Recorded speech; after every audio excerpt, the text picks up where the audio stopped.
चलिए OSPF के concept के ऊपर बेसिक्स के ऊपर शुरू करते। OSPF पे शुरू करने से पहले क्विकली मैं थोड़ा सा ड्रिप के बारे में रिकैप कर देता हूँ। तो पहली इसकी होती है ऑपरेशन करने का तरीका कि अगर ये राउटर 1 है, ये राउटर 2 है और राउटर 3 है ये, तो राउटर 1 जो इन्फॉर्मेशन भेजेगा वो अपने नेबर के साथ करेगा राउटर 2 के साथ। जो राउटर 2 इन्फॉर्मेशन राउटर 1 से प्राप्त करेगा उसके हिसाब से वो अपनी राउटिंग टेबल पॉपुलेट करेगा। नेक्स्ट चीज, अब राउटर 2 जो है राउटर 3 की तरफ इंफॉर्मेशन भेजेगा।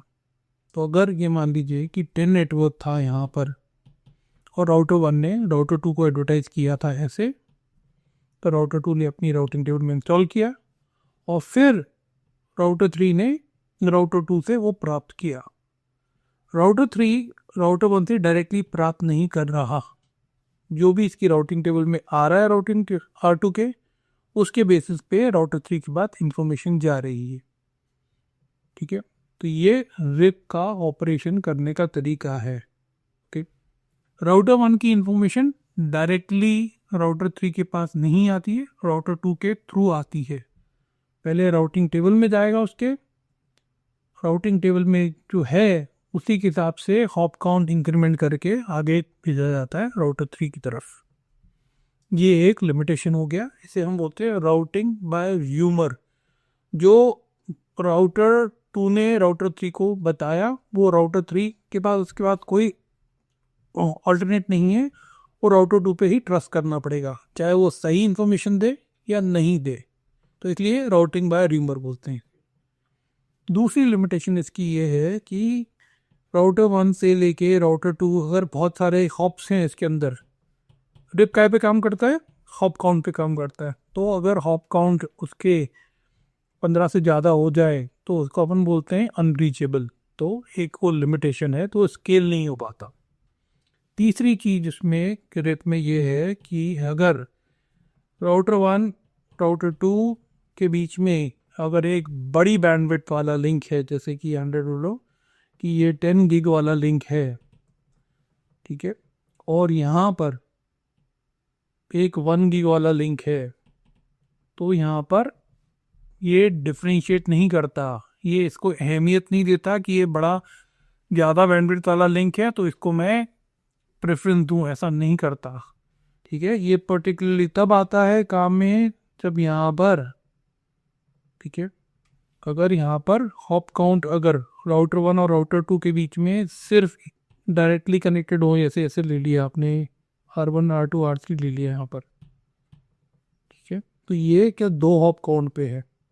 और यहाँ पर अगर मैं R4 लगा दूँ, 10 गिग से कनेक्ट कर दूँ, यहाँ पर R5 लगा दूँ और ये भी 10 गिग से कनेक्ट कर दूँ, 1 2 3, तो 1 2 3 10 गिग वाले लिंक हो गए जो कि फास्टर हो गए। तो ये क्या हॉप काउंट हो गया 1 2 3 यहाँ पर, एज कम्पेयर टू ये 1 और 2। तो रिप क्या है, इसको यूज़ करेगा इनएफिशिएंट वाला। तो ये रिप के लिमिटेशन है। अब चलते हैं हम OSPF की तरफ। OSPF ऐसा नहीं करता। जैसे मैंने बताया था कि यहाँ पर हर राउटर, मैं राउटर 1 लेता हूँ, राउटर 2 और राउटर 3, ये क्या करते हैं, LSA जनरेट करते हैं। अलग अलग तरह के LSA होते हैं और हर एक का अलग अलग काम होता है, हम आगे जाके धीरे धीरे सीखेंगे। पहले अभी सिंपल भाषा में ये समझ लें कि हर राउटर एक राउटर LSA जनरेट करता है, और जब वो जनरेट करता है तो खुद के डेटाबेस में हर एक के पास एक डेटाबेस होता है जिसे हम क्या बोलते हैं, LSDB, link state database, link state database, LSDB। हर एक दूसरे के साथ LSA शेयर करता है और हर एक के पास अपना खुद का LSDB होता है, लिंक स्टेट डेटाबेस होता है ये। तो R1 अपना खुद का LSA जनरेट करेगा, अपने डेटाबेस में रखेगा, ये R1 का LSA हो गया। R2 खुद का LSA जनरेट करेगा और अपने डेटाबेस में रखेगा, R3 खुद का LSA जनरेट करेगा और अपने डेटाबेस में रखेगा ऐसे। फिर उसके बाद ये जो है ओके ये एक दूसरे के साथ LSAs एक्सचेंज करेंगे। तो एक्सचेंज करने के बाद हम चाहते हैं ये सब सिंक्रोनाइज हो जाए। सिंक्रोनाइज मतलब इन सब के डेटाबेस सिमिलर हों या एग्जैक्टली सेम हो। तो जब सिंक्रोनाइज हो जाएंगे तो इसके पास भी LSA आ जाएगा R2 का और R3 का LSA आ जाएगा। इसके बाद R1 का LSA आ जाएगा और R3 का LSA आ जाएगा। इसके बाद R2 का LSA आ जाएगा और R1 का भी आ जाएगा। तो इस स्थिति में हम देख सकते हैं और बोल सकते हैं कि तीनों के LSA जो हैं तीनों के डेटाबेसेस में सेम LSAs हैं और ये सिंक्रोनाइज हैं। अब क्या R1 इस डेटाबेस के ऊपर जो OSPF या शॉर्टेस्ट पाथ फर्स्ट एल्गोरिथम या डिजिक्स्ट्रा एल्गोरिथम रन करेगा, ऐसे ही R2 अपने डेटाबेस पे रन करेगा और ऐसे ही R3 अपने डेटाबेस पे रन करेगा। तो याद रखने वाली बात ये है ये इंडिपेंडेंटली एल्गोरिथम रन कर रहे हैं खुद के ऊपर और अपना डिसीजन खुद बना रहे हैं। इसलिए ये रिप से डिफरेंट है। रिप पड़ोसी से जो इन्फॉर्मेशन मिलती थी उसके हिसाब से करते थे।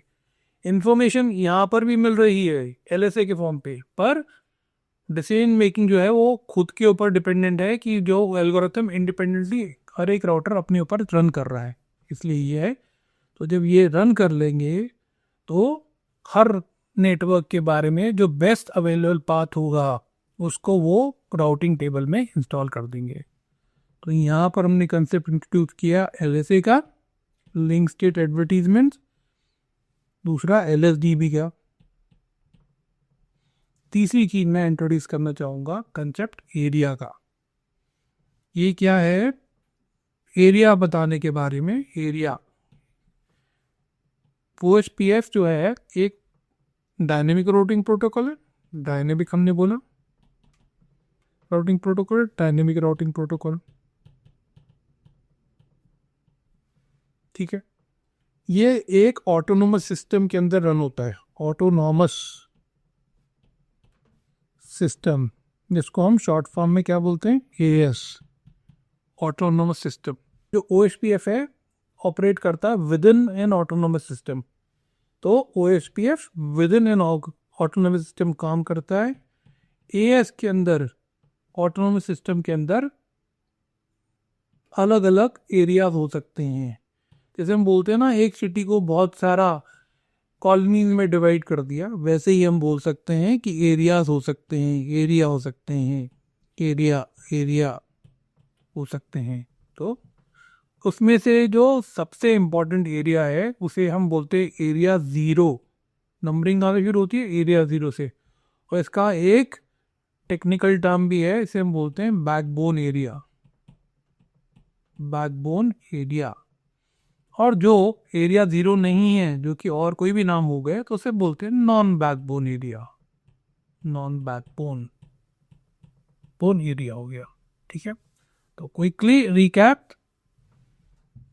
अगर एक बॉडी है या एक ऑर्गेनाइजेशन है जिसके अंदर एक पर्टिकुलर तरह की पॉलिसीज इंप्लीमेंटेड हैं, तो उसे हम क्या बोलेंगे? AS या ऑटोनोमस सिस्टम। ऑटोनोमस सिस्टम के अंदर एरियाज आते हैं, एरियाज, और मिनिमम एक एरिया होना ज़रूरी है, और वो एरिया जो है नंबर क्या होना चाहिए? एरिया 0, ठीक है। कैसे कॉन्फ़िगर होता है, क्या किया जाता है, वो अभी हम जब लैब करेंगे वो और क्लियर होगा। एरिया 0 हो गया। और हमने अगली चीज़ क्या सीख ली? LSA, link state advertisement. हर राउटर LSA जनरेट करता है और ये LSDB में स्टोर किए जाते हैं।